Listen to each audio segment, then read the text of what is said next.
अस्सलाम वालेकुम नाजरीन, खबर शामिल करते हैं उकाड़ा से, जहां पर कार्रवाई थाना सदगरा डीपीओ उकाड़ा जनाब उमर सईद मलिक साहब के अहकामात की रोशनी में और जनाब डीएसपी साहब रिनाला की जेर निगरानी थाना सदगरा के मंशियात फरोशों और नाजायज सलाह रखने वालों के खिलाफ क्रैकडाउन।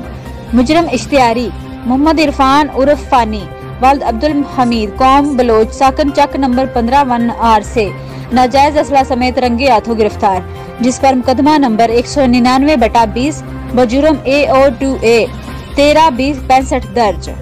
मुल्जिम मसम्मी मोहम्मद नवाज वल्द मोहम्मद सिराज कौम रियान सकना सदगरा 22 लीटर शराब समेत गिरफ्तार, जिस पर मुकदमा नंबर 200/20 बजुर्म 3469 इम्तना मंशिया दर्ज रजिस्टर्ड करके मुल्जिमान को हवालात में बंद कर दिया। रिपोर्ट सईद अंजुम उकाड़ा।